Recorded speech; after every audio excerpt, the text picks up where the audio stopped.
Remote job বেশিরভাগ মানুষের কাছে অনেক লুক্রেটিভ, স্যালারি অনেক বেশি থাকে, আপনার ফ্রিডম থাকে। কিন্তু আপনি যদি প্ল্যানিং করে না আগান তাহলে রিমোট জব করে আপনি অনেক বড় একটা ধরাও খেয়ে যেতে পারেন। আপনার এক্সিস্টিং জবের চেয়ে আপনার রিমোট জবের স্যালারি 4 থেকে 5 গুণ হওয়া উচিত। কেন সেটা আমি বুঝাই বলতেছি।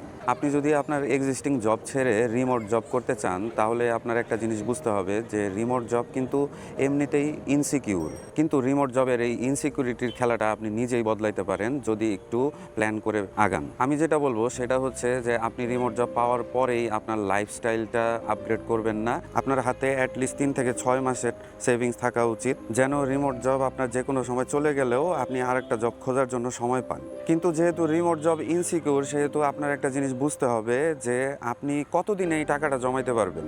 আপনার স্যালারি যদি কারেন্ট স্যালারির চেয়ে অনেক বেশি না হয় তাহলে কিন্তু আপনার অনেক দিন সময় লাগবে এই টাকাটা জমাইতে। এর জন্যই আমি সাজেস্ট করতেছি যে আপনি আপনার কারেন্ট জবটা ছেড়ে যখন রিমোট জবে শিফট করবেন তখন আপনার রিমোট জবের স্যালারি আপনার কারেন্ট জবের স্যালারির চেয়ে 4 থেকে 5 গুণ বেশি হওয়া উচিত।